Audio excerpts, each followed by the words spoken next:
Hello students, I hope you all are fine. So today we are going to start our chapter number 2 of class 10th, which is acid, bases and salt. So before starting this chapter, इस chapter को start करने से पहले acid, bases and salts के बारे में पढ़ने से पहले we should know कि acid क्या है, base क्या है, salt क्या है, कैसे इनका नाम acid कैसे रखा गया. तो सबसे पहले we will start with acid. Yes, acid came from a Latin word.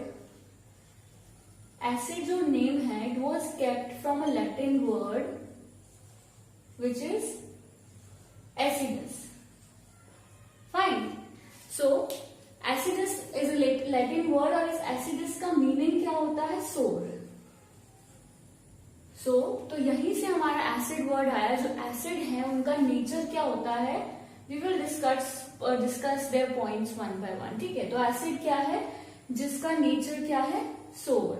Nature भी या फिर हम बोलेंगे टेस्ट. एसिड्स आर सोर इन टेस्ट. ठीक है, तो ये हमारा हो गया पहला पॉइंट कि एसिड्स का टेस्ट कैसा होता है, सोर. अब सोर मीन्स एग्जाम्पल ले लेते हैं. सोर वर्ड आया है तो सोर में एग्जाम्पल्स क्या क्या आ जाएंगे. अगर हम डेली लाइफ की बात करें तो वी हैव लेमन. लेमन का टेस्ट कैसा होता है, इट इज सोर इन टेस्ट, खट्टा होता है, राइट. तो लेमन क्यों इसका टेस्ट सोर क्यों है, बिकॉज इसके अंदर एसिड प्रेजेंट है. That acid is citric acid.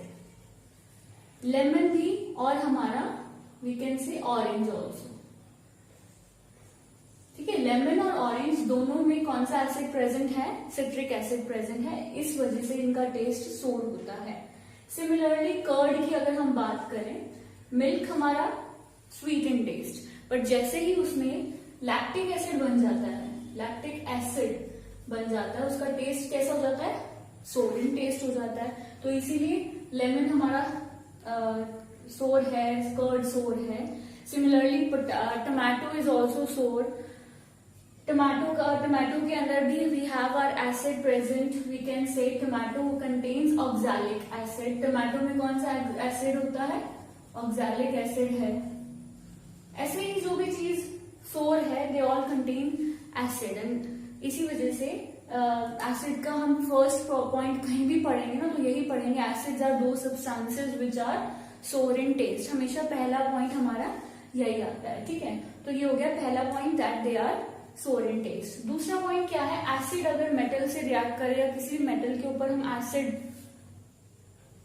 Throw कर देते हैं तो उसको करोड कर देता है, कोरोजन कर देता है. That we have studied in our first chapter कि कोरोजन कैसे होती है. पहले चैप्टर में क्या पढ़ा था, कोरोजन पढ़ा था, eating away of the metal या फिर reaction of our metal with और मॉइस्चर और एसिड. तो एसिड जो क्या करता है, उस मेटल को कोरोड कर देता है. तो acids are second point, they are corrosive in nature. फिर थर्ड चीज जो हम स्टार्टिंग से हमें पढ़ाई जाती है कि अगर हम ब्लू लिटमस लेंगे तो ब्लू लिटमस को रेड में कन्वर्ट कौन करता है, blue litmus is changed into red colour by acids. तो एसिड्स की प्रॉपर्टी है कि एसिड्स क्या करते हैं, ब्लू लिटमस को रेड में चेंज कर देते हैं. These are the properties of acid in general. और अगर हम नॉर्मल एग्जाम्पल की बात करें, हमारे एग्जाम्पल्स और अगर हम लें, ये तो हो गए हमारे डेली लाइफ के example. Then we are talking about the examples of lab. Lab में कौन से एसिड मिलते हैं, hydrochloric acid, hydrochloric acid which is HCl. ठीक है, then we have nitric acid. Many more acids are there. We will just discuss one or two with their names. Nitric acid. Then we have our sulfuric acid. उसके बाद आता है हमारा sulfuric acid, which is H2SO4. ठीक है, तो ये examples हो गए हमारे एसिड के. एसिड की प्रॉपर्टीज हो गई. ठीक है, this is done with this. तो ये हो गया हमारा acid. So if you want to take a screenshot, you can take it. Now, after acids, we will discuss about bases. Acids के बाद हम पढ़ने वाले हैं bases के बारे में. बेसिस जो वर्ड बेस है it is not base particularly, अगर हम बात करें तो बेस का word is not derived from any Latin word और so. I hope you would have written all this things. चलो, अब बेस को बेस क्यों कहा गया? जो हमारे साइंटिस्ट थे they all did experiments, acids invent हो गए थे. तो एसिड्स को जब किसी भी चीज के साथ, किसी भी सब्सटेंस के साथ, किसी मेटल के साथ, एनीथिंग, किसी भी चीज के साथ अगर रिएक्ट किया गया तो हमारे पास सॉल्ट बना था plus water. Salt in the sense, salt उसको क्यों, सॉल्ट मीन्स उसका कोई भी, ना ही वो एसिडिक है ना ही वो बेसिक है. ठीक है, it is neither acidic not basic. ठीक है, तो सॉल्ट बना था. तो वो क्या बोलते हैं, साइंटिस्ट ने बोला कि एसिड्स को सॉल्ट में कन्वर्ट करने के लिए हमें कुछ ना कुछ चीज की जरूरत थी, और जो भी चीज हम यूज करते थे वो it acted as a base. This thing acted as a base, acted as a base for the formation of salts. तो सॉल्ट्स की फॉर्मेशन के लिए जो भी हमने यहाँ पे यूज किया ना, वो उसकी तरह एक बेस का काम किया उसने. उसकी हेल्प से हमने सॉल्ट बनाया. That is why they are called bases. ठीक है, acids plus bases give salts and water. ठीक है, तो ये हमारा कौन सी रिएक्शन ये हो गई, यहां से आया बेस वर्ड की why is it called base. Then हम पढ़ने वाले हैं about different properties of bases. तो बेस की पहली property that we will study everywhere is that bases are bitter in taste. जो बेस होते हैं they are bitter in taste. Bitter की एग्जाम्पल अगर हम लें तो क्या होगी, सोप्स एंड डिटर्जेंट्स. जो हमारे घर की एग्जाम्पल्स हम ले रहे हैं, सोप्स एंड डिटर्जेंट्स. ठीक है, इसमें हमारे बेसिस प्रेजेंट होते हैं. Then we have our toothpaste. Toothpaste also contain bases, and many more examples are there. Plastic is also a kind of base, we can say. So these are the first property of bases. उसमें second property है, जो हमारे base होते हैं they are slippery in nature. Slippery in nature. अब slippery means जैसे अगर हम उसको हाथ में टच करेंगे it will give a slippery. जैसे सोप है, सोप स्लिपरी होता है ना अगर वाटर के साथ एक्ट कर जाता है. तो मतलब वो ये इसी की प्रॉपर्टी है बेसिस की, that they are we can say slippery in nature. उसके बाद थर्ड हमारे पास मेन क्या रह गई, इसकी एग्जांपल ही रह गई जो डेली लाइफ में आता है. तो क्या क्या सॉरी लैब में आएगा, जो sodium hydroxide. We have sodium hydroxide which is NaOH. फिर हमारे पास आ गया calcium hydroxide, CaOH twice you can say. ठीक है, कैल्शियम हाइड्रोक्साइड आ गया, मैग्नीशियम हाइड्रोक्साइड आ गया. ये सब क्या है, हमारे बेसिस हैं. और बेसिस की यस वन मोर प्रॉपर्टी, ये तो हमारा हो गया एग्जाम्पल. ठीक है ना. उसके बाद हमारे पास प्रॉपर्टी क्या आ जाएगी एक और, हाँ, कि ये रेड लिटमस को अगर हम चेंज करेंगे तो it will convert it into blue colour. ठीक है, तो ये हमारा हो गया about acids and bases. I think it must be clear to you कि एसिड और बेसिस में क्या फर्क है. एसिड हमारे सोर इन टेस्ट हैं, बेसिस बिटर इन टेस्ट हैं. ये याद रख सकते हो. वैसे यहाँ से ट्रिक याद कर लो. बेसिस जो है, बेसिस बी से है, ब्लू कलर हमेशा बेसिस का ब्लू कलर ही देते हैं वो. तो don't get confuse in it. तो ये हो गया रेड लिटमस से ब्लू. ठीक है, तो ये हो गया हमारा बेसिस. फाइन. चलिए अब हम आगे बढ़ते हैं अबाउट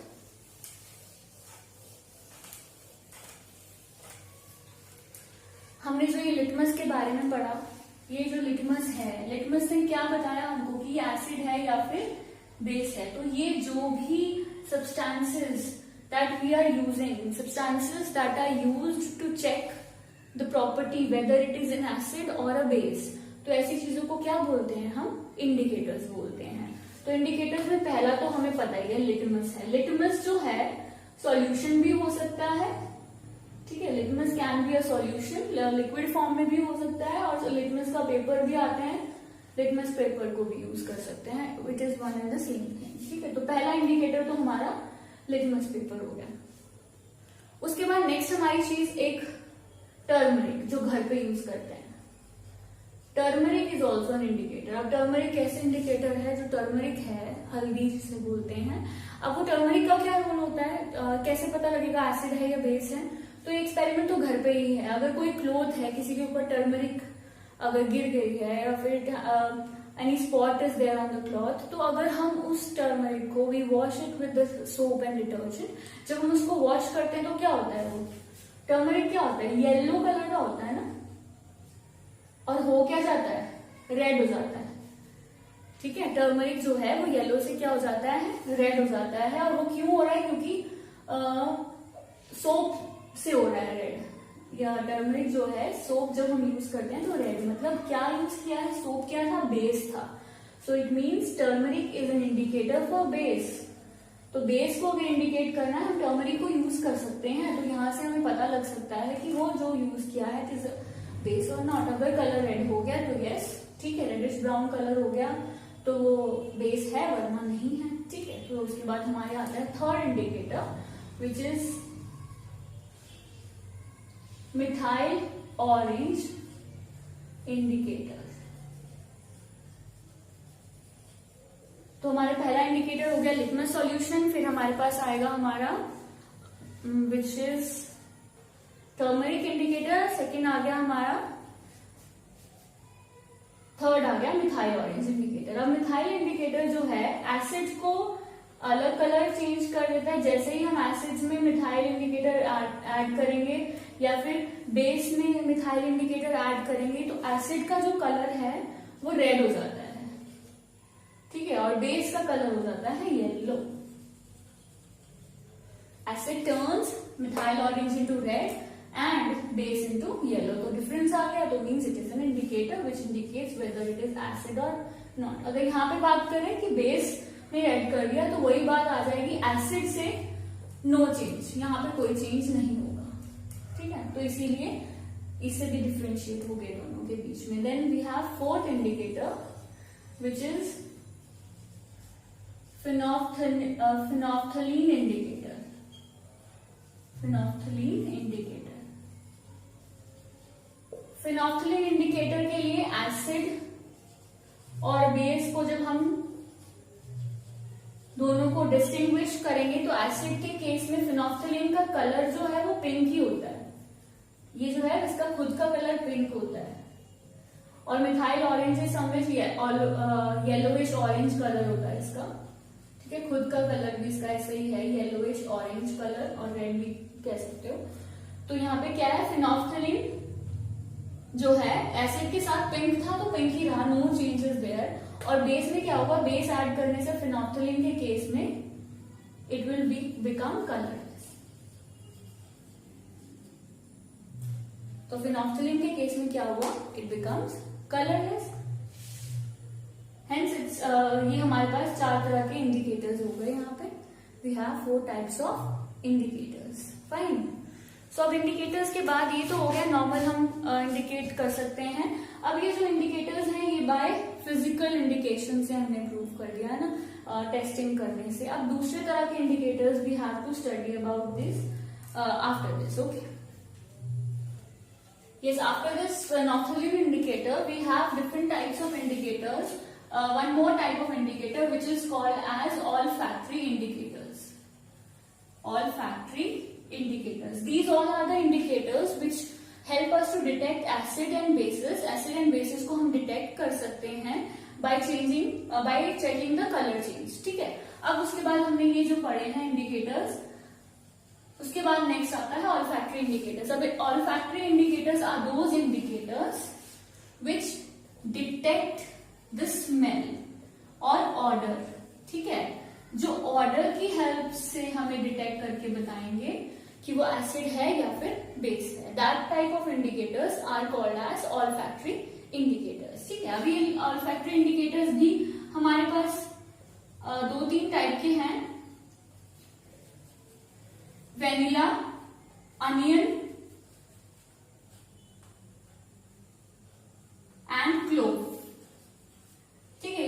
में नॉर्मल चीजें यूज होती हैं। तो वेनिला, अनियन और क्लोव, ये सब क्या होगा कि अब इनमें क्या चीजें कैसे हम डिटेक्ट करेंगे कि हमारे पास ये एसिड है या बेस है। तो क्या होगा, एसिड के केस में एसिड्स जो हैं, acids will not destroy the smell. मतलब तीनों के लिए यही है। अब इसका मतलब समझिए कि वेनिला में क्या है कि अगर हमने किसी एसिड में वेनिला एसेंस ऐड किया, वेनिला की स्मेल सबको पता है, तो एसिड्स के केस में भी वेनिला की स्मेल आएगी, बट बेसिस के केस में वो स्मेल नहीं आएगी। It will destroy the vanilla essence smell, vanilla की स्मेल नहीं आएगी। तो यहाँ से डिटेक्ट हो जाएगा कि एसिड है तो स्मेल आ रही है, बेस है तो नहीं आएगी।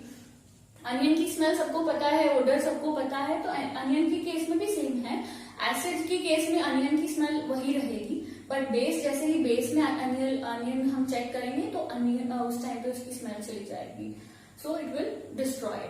सिमिलरली क्लोव जो होता है, क्लोव के केस में भी ऐसा ही है।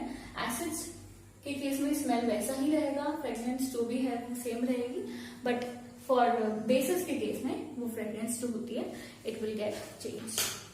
ठीक है, is it clear? So these are हमारे ये सारे डिफरेंट टाइप्स ऑफ इंडिकेटर्स हैं जो हमने पढ़े हैं कि 4 टाइप के इंडिकेटर्स हमने पढ़े। लिटमस सॉल्यूशन का हमने पढ़ा। एसिड्स के केस में क्या होता है, रेड टू ब्लू, ठीक है, और बेसिस के केस में blue to blue to red, and bases के केस में वी हैव रेड से ब्लू कलर। फाइन, ठीक है। तो ये हमारे पास डिफरेंट टाइप्स ऑफ इंडिकेटर हो गए। लिटमस येलो, टर्मरिक वाला येलो से रेड कर देगा बेस को, एसिड को नहीं करेगा। मिथाइल ऑरेंज वाला जो इंडिकेटर है वो एसिड में सेम कलर रहेगा उसका, लेकिन बेस के कलर को चेंज करके येलो कर देता है। फिनोक्सिलिन इंडिकेटर जो है पिंक कलर का होता है, एसिड सेम रहता है एसिड के केस में इंडिकेटर, लेकिन बेस का कलर को वो चेंज करके कलरलेस कर देता है। Then we studied about the olfactory, जिसमें हम बाय डिटेक्टिंग देयर ऑर्डर से हम उनकी स्मेल से डिटेक्ट करते हैं कि वो एसिड है या फिर बेस है। अगर हम ये तीनों इंडिकेटर्स वेनिला, अनियन या क्लोव में से कोई भी यूज करेंगे और एसिड को डिटेक्ट करना होगा तो इनकी स्मेल आएगी, तीनों की आएगी ऑर्डर, बट बेसिस के केस में क्या होगा, इन तीनों की smell will not appear, will not come. तो यहां से हमें दोनों का डिफरेंस पता लग जाएगा कि कौन सा एसिड है और कौन सा बेस है। Fine, so this is done with the indicators. So let's move on to our next topic. Next topic हमारा क्या है, अब हमें ये पढ़ना है कि एसिड और बेसिस रिएक्ट किस तरीके से करते हैं। अब एसिड पता लग गया, बेस पता लग गया, अब इन दोनों को हमने रिएक्ट करना है अलग अलग चीजों से और फाइंड आउट करना है कि क्या क्या होता है। तो पहली चीज, reaction of acids and basis with acids and basis with metals. ठीक है, तो मेटल्स के साथ कैसे वो रिएक्ट करेंगे ये हमें स्टडी करना। तो मेटल्स क्या है हमारे पास, what are metals? Sodium metal ले लो, जिंक मेटल ले लो, पोटेशियम ले लो, all these are metal. Metal सबको पता है मेटल क्या है। तो वो सब मेटल्स को हमने एसिड के साथ रिएक्ट करके फाइंड आउट करना है कि होता क्या है। जैसे we will write a general reaction कि मेटल को जब हम एसिड में जब हम मेटल को डालेंगे, ठीक है, कोई भी अगर suppose we are doing an experiment, तो हमने क्या किया, ये हमारा बीकर है, ठीक है, बीकर में यहाँ पे हमने मेटल लिया। This metal is reacted with acid, इसमें क्या डाला, एसिड डाला, ये हमारा मेटल प्रेजेंस है। तो जब ये दोनों रिएक्ट करेंगे तो क्या होगा, that we have to check. तो जब भी ये रिएक्ट करते हैं ना, तो यहाँ पे चेक करने के लिए एक आज मैं आपको पहले बता रही हूँ, उसमें गैस रिलीज होती है। फाइन, तो गैस रिलीज होती है, वो कैसे पता लगता है कि गैस रिलीज हो रही है, तो उसके लिए हमने मेटल लिया जिंक सपोज और एसिड लिया H2SO4, ठीक है। तो अब इसको रिएक्ट करेंगे तो क्या होगा, this zinc metal and reacts, और हमने यहाँ से बाकी सारा बीकर तो क्लोज कर दिया, ठीक है।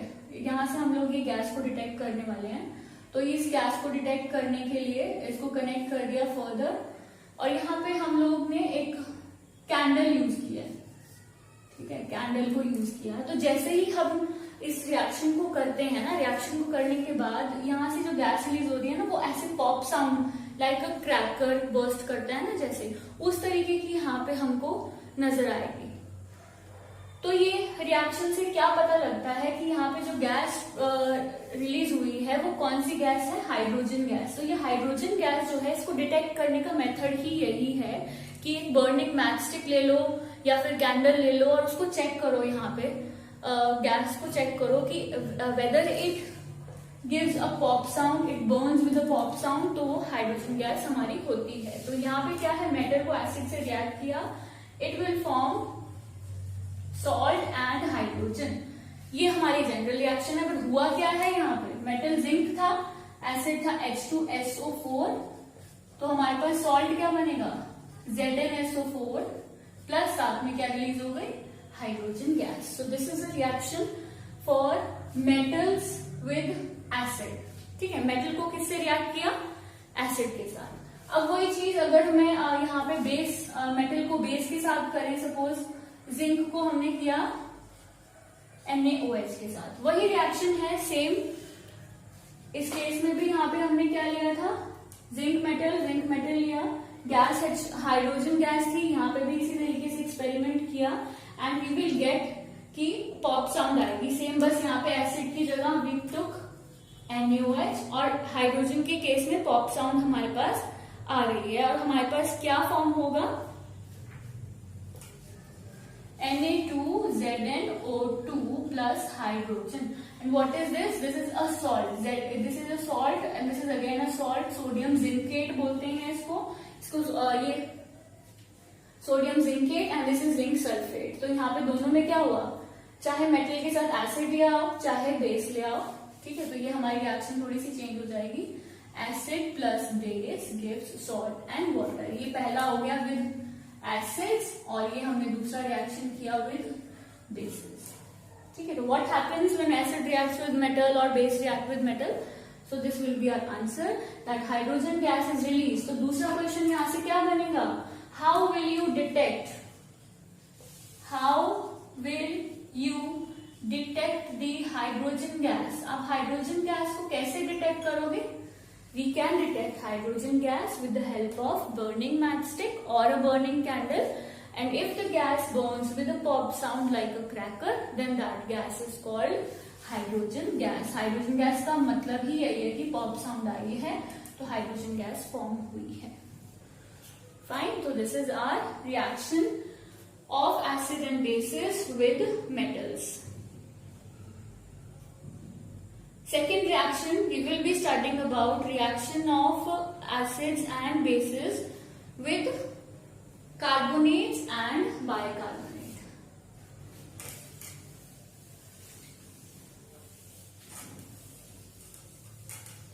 With metal carbonates and bicarbonates.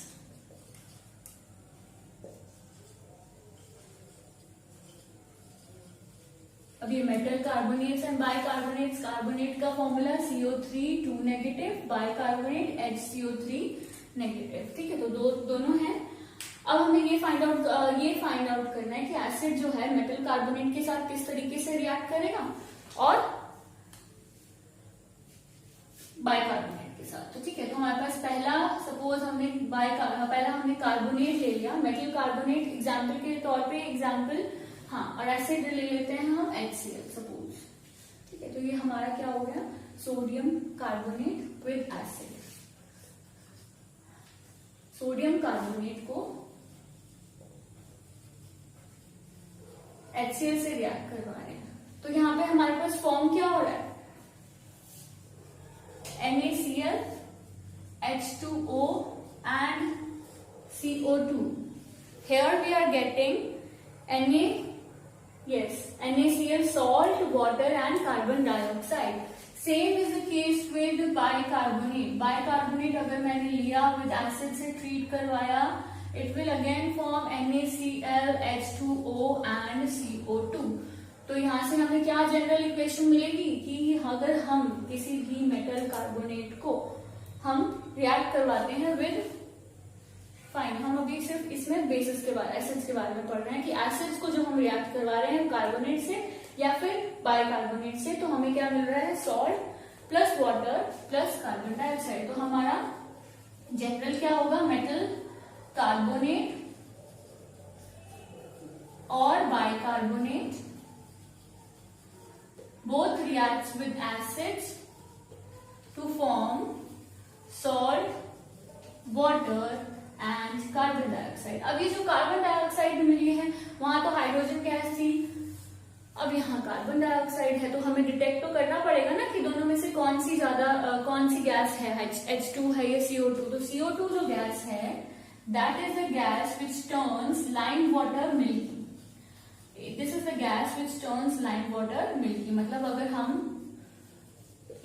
हमारी गैस इस बीकर में रिलीज हुई है, इस गैस को हमने लाइम वाटर वाले बीकर में ऐड किया, और अगर ये कार्बन डाइऑक्साइड होगी, देन ये पहले ट्रांसपेरेंट था लाइक वाटर, ठीक है, ट्रांसपेरेंट लिक्विड से ये व्हाइट लिक्विड, मिल्की लिक्विड बन जाएगा।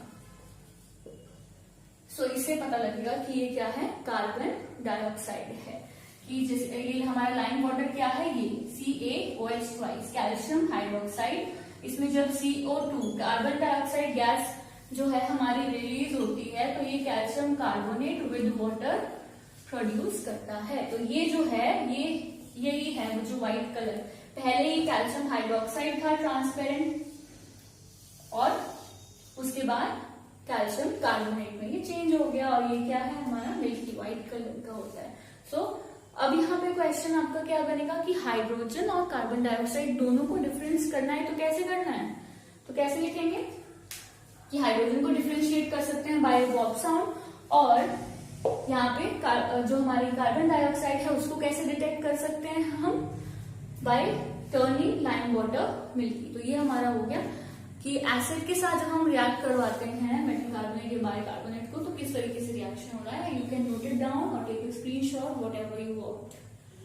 Fine, now next we are going to study about, इसके बाद हमने पढ़ना है एसिड और बेसिस आपस में रिएक्ट कैसे करते हैं, और ये हम पहले भी पढ़ चुके हैं, मतलब सबसे पहले पढ़ा था बेसिस के बारे में जब हमने पढ़ा। चलो जी, yes, reaction of acids and bases, ठीक है। एसिड्स और बेसिस के बीच का डिफरेंस हमें पढ़ना है, उनके बीच का रिएक्शन हमें पढ़ना है। और ये अभी हमने पढ़ा था कि एसिड को किसी भी एक ऐसे सब्सटेंस से जब ट्रीट करवाया गया था, एसिड को जब किसी सब्सटेंस से, उसको हमने नाम दिया है बेस, उससे क्या मिला था, सॉल्ट एंड वाटर, ठीक है। तो any reaction in which acid and base reacts to form salt and water. अब ये जो सॉल्ट है ना ही एसिडिक है और ना ही बेसिक है, वी कैन से, ठीक है, ना ही एसिडिक है ना ही बेसिक है, और we can say a simple word that this salt is neutral. Salt क्या है, न्यूट्रल है। So this reaction is called as neutralization reaction. This reaction is called neutralization reaction. A reaction between an acid and a base to form salt and water is called as neutralization reaction. जैसे हमने कोई भी acid ले लिया और base ले लिया, तो ये हमारा acid HCl, base NaOH, and it will form salt NaCl and साथ में वाटर प्रोड्यूस होगा। तो ये एसिड, ये बेस, ये सॉल्ट और ये वाटर, तो ये हमारी हो गई न्यूट्रलाइजेशन रिएक्शन, ठीक है। ये तो सिंपल है सबसे कि कैसे एक जो भी एसिड है वो बेस से रिएक्ट करेगा, और यहीं से इसका नाम बेस आया। और एक और चीज, कहीं कहीं जगह पे इस बेस को एल्कली भी बोला जाता है, ठीक है, एल्कलीज भी बोलते हैं। when bases are dissolved in water, मतलब aqueous solution बोल देते हैं ना बेस का, कि बेस में वाटर मिक्स किया हुआ है, तो उसको हम एल्कली वर्ड की जगह पे भी यूज कर सकते हैं। सो बेस और एल्कली मीन्स द सेम, ठीक है। तो ये एसिड्स और बेसिस का आ गया। I hope you all must have done this. So let's move on to our next topic. हमारा नेक्स्ट टॉपिक हो गया which is reaction of acids with metallic oxide. Reaction of acids with metallic oxides. कोई भी metal की oxide के साथ जब हम रिएक्शन करवाएंगे तब हम उसको क्या बोलेंगे? एसिड प्लस मेटालिक ऑक्साइड हमने ले ली, which gives again salt and water. ये याद रखेंगे हम. रिएक्शन कैसे? एसिड हमारा सपोज HCl है, कोई भी मेटालिक ऑक्साइड लेनी है हमें. Metallic oxide like zinc oxide ले लेते हैं, ZnO. ठीक है, ZnO ले लिया तो अब सॉल्ट क्या बनेगा? ZnCl plus water. इसको बैलेंस करना है, सबको बैलेंस करते हैं इक्वेशंस को. तो 2 यहाँ पे 2HCl ये आया. ठीक है, हमारे पास 2 HCl हो गए. ऑक्सीजन यहाँ पे 1 है, यहाँ पे 1 है. ठीक है, तो यहाँ पे इसको 2 कर दो तो ये हो गए 2Zn 2O 2H और Cl. तो हमारा ये इक्वेशन जो है ये ऑलमोस्ट बैलेंस हो गया. अब इसके बाद क्या है? ये हो गया हमारा general acid plus metallic oxide give salt and water. अब अगर हम यही चीज यहाँ ध्यान से देखें कि ये जो एसिड है किसके साथ रिएक्ट करके ये सॉल्ट बनाता है, सॉल्ट एंड वाटर बनाता है? बेस से करता है ना. तो यहां से एक चीज प्रूव हो गई, जो मेटालिक ऑक्साइड का नेचर कैसा होता है? बेसिक होता है. तो ये चीज यहां से याद रखनी है दैट मेटालिक ऑक्साइड का नेचर कैसा है? बेसिक है. ठीक है, तो ये बेसिक नेचर हम यहाँ से इसका स्टडी कर लेंगे. ऐसे ही हमने HCl लिया, यहाँ पे H2SO4 ले लो. H2SO4 में जब हमने जिंक की ऑक्साइड डाली तो ZnSO4 बन जाएगा, साथ में H2O रिलीज होगा. ये हो गया reaction of acids with metallic oxide. Next is our reaction of bases with non metallic oxides. ठीक है, तो नॉन मेटालिक ऑक्साइड्स के साथ किस तरीके से हमारे बेस रिएक्ट करेंगे? बेस हो गया NaOH. अब उस बेस को हमने नॉन मेटल हमारा कार्बन की ऑक्साइड के साथ रिएक्ट करवाया, then it will form sodium carbonate and साथ में इट विल रिलीज वाटर. तो अब यहां से क्या पता लग रहा है? नेक्स्ट इज कि ये हमारा बेस था, बेस के साथ जब हमने किसको रिएक्ट करवाया होगा? सन सॉल्ट एंड वाटर बन रहा है, मीन्स इट इज एसिडिक. तो यहाँ से क्या प्रूव हुआ कि हमारा जो नॉन मेटालिक ऑक्साइड है वो कैसा है नेचर में? It is acidic in nature. और जो हमने पहले मेटालिक ऑक्साइड स्टडी किया था तो वो मेटालिक ऑक्साइड हमारा बेसिक इन नेचर. तो हम एसिडिक और बेसिक दोनों को डिफरेंशिएट कर सकते हैं बाय दिस मेथड. ठीक है, तो this is the reaction of bases. अब हमारी reactions are over. Now we are going to study about next topic. एक है कि हम लोग एसिड में वाटर ऐड करते हैं या फिर वाटर को एसिड. हमने डाइल्यूशन तो पढ़ लिया कि डाइल्यूट एसिड यूज कर रहे हैं हम, है ना, डाइल्यूट बेस यूज कर रहे हैं. अब वो किस टाइप के डाइल्यूट एसिड एंड डाइल्यूट के बेसिस हैं, वो कैसे करते हैं डाइल्यूट? तो ये हमारा एसिड है. कभी भी एसिड में वाटर ऐड नहीं करते, बिकॉज इससे क्या होगा? एक्सप्लोजन होगी. It will lead to explosion. Blast हो सकता है बीकर, बीकर बहुत ज्यादा गर्म हो जाएगा, इट विल एक्सप्लोड. तो ये this is a very wrong method, we can't do this. तो हम क्या करते हैं? यहाँ पे वाटर लेते हैं, वाटर में फिर हम एसिड को ऐड करते हैं. तो acid is always added to water, not water added to acid. तो this is the correct method. यहाँ पे कोई भी एक्सप्लोजन नहीं होगा, तो इसी वजह से ये मेथड वहां पे यूज किया जाता है टू डाइल्यूट दीज एसिड्स. और एक और चीज, जब हम डाइल्यूट करते हैं, when anything is diluted, suppose पहले इसमें H पॉजिटिव आयंस प्रेजेंट है, ये 4 H पॉजिटिव आयंस प्रेजेंट है, ये सिंपल एसिड है. जब मैं इसको डाइल्यूट करूंगी तो पानी डाला, वाटर डाला, तो ये इंक्रीज हो जाएगा. So what happens on adding water on dilution? तो हम यहाँ पे क्या लिखेंगे कि चाहे H पॉजिटिव आयंस हो, चाहे H3 हाइड्रोनियम आयंस, चाहे हाइड्रोक्साइड आयंस, तीनों में से कोई भी आयन हो, वो आयंस जो है वो सेम रहेंगे. सिर्फ और सिर्फ क्या बढ़ गई है? हमारी वॉल्यूम इंक्रीज हुई है. तो on dilution ions remain the same, only the volume is increase. So this is the case for dilution, की डाइल्यूशन से क्या क्या होता है, कंसंट्रेशन जो है उस पर क्या इफेक्ट पड़ेगा। ये students, now it's our next topic which is pH के बारे में हमें पढ़ना है। तो पीएच के अंदर हमें क्या, पीएच क्या होता है, सबसे पहले what is pH. PH is P where P refers to the power of hydrogen, ठीक है। तो हाइड्रोजन की पावर, मतलब अगर हमें पता करना है कि कोई भी एसिड कितना स्ट्रांग है कितना वीक है, वो कैसे पता लगेगा, थ्रू पीएच वैल्यू, ठीक है। तो पीएच की वैल्यू से हम लोग फाइंड आउट कर सकते हैं whether an acid is strong या वीक। अभी स्ट्रांग और वीक कैसे पता लगेगा, सो उसके लिए हमारे पास डिफरेंट चीजें हैं। तो स्ट्रांग एसिड, कोई भी एसिड स्ट्रांग कब होगा, जब वो कंप्लीटली टूट जाए, जैसे HCl कंप्लीटली ब्रेक हो जाता है, इसीलिए ये स्ट्रांग एसिड है, कंप्लीटली ब्रेक हो गया, H अलग Cl अलग। उसके बाद नेक्स्ट हमारे पास आता है वीक एसिड। वीक एसिड क्या होगा, CH3COOH, एसिटिक एसिड। ये इस तरीके से ब्रेक होता है, ठीक है। ये ब्रेक हुआ, अब ब्रेक हुआ तो क्या हुआ यहाँ पे, O नेगेटिव, ये पॉजिटिव, ये पूरा का पूरा एक आयन है ये, लेकिन ये टूटा नहीं है, C अलग H अलग, ये नहीं पूरी तरह से ब्रेक नहीं हुआ, it does not dissociate completely, does not break completely,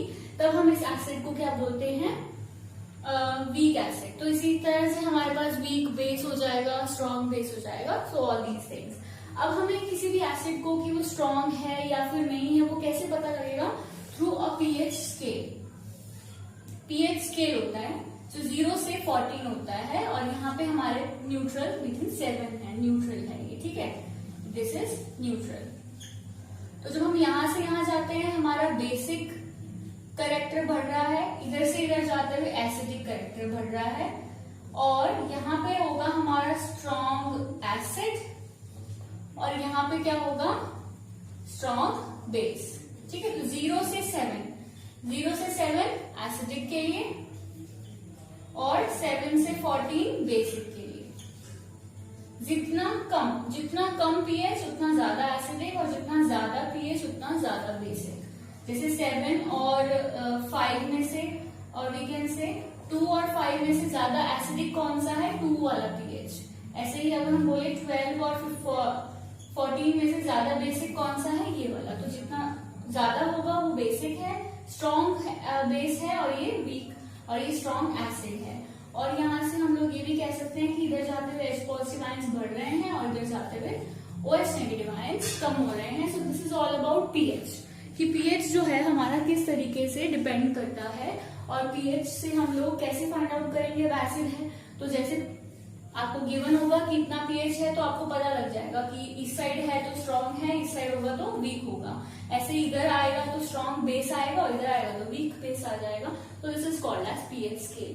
अब जो ये हमारा पीएच है, दिस पीएच, इस पीएच की हमारी डेली लाइफ में बहुत ज्यादा इंपॉर्टेंस है, that I have already mentioned over here, ठीक है। तो यहाँ पे हमने ऑलरेडी मेंशन कर दिया है, these are all are the points of pH जो हमारी डेली लाइफ में इंपॉर्टेंट है। तो बॉडी, सबसे पहला हमारी बॉडी का पीएच 7.0 से 7.8 तक रहता है, दिस इज जनरल, हमारी बॉडी इसी में वर्क करती है, which is good for our body.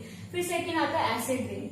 Acid rain कब होती है, जब पीएच 5.6 से लेस होगा, तब एसिड रेन होगी। अब एसिड रेन कैसे होती है, हमारी गैस में जो एयर में सल्फर नाइट्रोजन गैस है, वो ऑक्सीजन से मिलके सल्फर डाइऑक्साइड, नाइट्रोजन डाइऑक्साइड बना देती है, और जब रेन आती है, रेन वाटर से रिएक्ट करके they produce sulphuric acid and nitric acid, then it comes along with rain. तो ये रेन के साथ नीचे आ जाता है। तो इससे एसिड से क्या हो रहा है, एक्वाटिक लाइफ डिस्टर्ब हो रही है, उनको प्रॉब्लम होती है इन ब्रीदिंग, क्योंकि वो वाटर से ही ऑक्सीजन लेते हैं। तो this is all about acid rain. फिर थर्ड है ग्रोथ ऑफ प्लांट्स। जो हमारे प्लांट्स की ग्रोथ है वो 5.5 पीएच से 7.0 अप्रोक्सीमेटली इतने पीएच चाहिए होता है उसके लिए। कुछ प्लांट्स है जिनको कम भी चाहिए, और कुछ प्लांट्स है जिनको ज्यादा चाहिए पीएच, तो वो डिपेंड करेगा। तो मीन्स ग्रोथ के लिए भी पीएच मैटर करता है। फिर फोर्थ आता है हमारा डाइजेस्टिव सिस्टम। डाइजेस्टिव सिस्टम में HCl रिलीज होता है, HCl रिलीज हो रहा है हमारे स्टमक में, तो जितना ज्यादा एसिड रिलीज होगा पीएच उतना कम हो जाएगा, और पीएच कम होने की वजह से हमारी बॉडी में एसिडिटी प्रोड्यूस होती है, जितना ज्यादा एसिड प्रोड्यूस होगा। तो एसिडिटी को हम रोकने के लिए जो मेडिसिन लेते हैं वो they are like milk of magnesia. Milk of magnesia है, उसको मैग्नीशियम हाइड्रोक्साइड भी बोलते हैं, और इसको एंटासिड बोलते हैं। क्या बोलते हैं? Antacid, which is used to break this, to neutralize the acid. फिर नेक्स्ट आता है टूथ डिके। टूथ डिके कब होता है? हमारा टूथ खराब होता है, जो दैट इज कॉज्ड व्हेन हमारे माउथ का जो पीएच है ना वो कम हो जाए, एसिडिक हो जाए।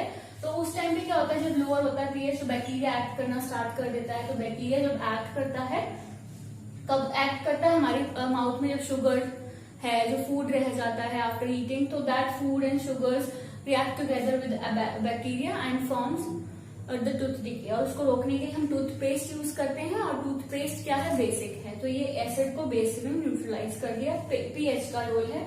नेक्स्ट आता है हमारा बी स्टिंग। जो बी जो हमें काट जाती है ना, that bee, it causes irritation in our skin. तो क्यों होता है? क्योंकि उस पीएच लो है, उसमें मिथेनोइक एसिड होता है। तो ये जो जनरल चीजें हैं जो हमारी डेली लाइफ में होती हैं, और ये मिथेनोइक एसिड जो है एसिड है, तो इसको हमें पीएच को हाई करने के लिए, न्यूट्रलाइज करने के लिए हम सोप अगर यूज करेंगे तो it will be good for that, और उसके एक्शन को कम कर सकता है। So this is about pH, और पीएच का इंपॉर्टेंट रोल हमारी लाइफ में। That's all. So this is done with our chapter number first का। जो सेकंड का हमने टॉपिक आज पढ़ा, एसिड्स एंड बेसिस के बारे में स्टडी किया, इंडिकेटर्स के बारे में पढ़ा। एसिड्स एंड बेसिस किस तरीके से रिएक्ट करते हैं आपस में, मेटल के साथ, मेटल कार्बोनेट्स के साथ, हाइड्रोजन कार्बोनेट के साथ, ये डिफरेंट चीजें हमने स्टडी की। उसके बाद हमने डाइल्यूशन के बारे में पढ़ा है कि डाइल्यूशन से क्या इफेक्ट पड़ता है, पीएच क्या होता है, पीएच का हमारी लाइफ में क्या इफेक्ट होता है। So this was all about today's topic. Next topic about salts we will do in our next video. So have a good day and stay healthy.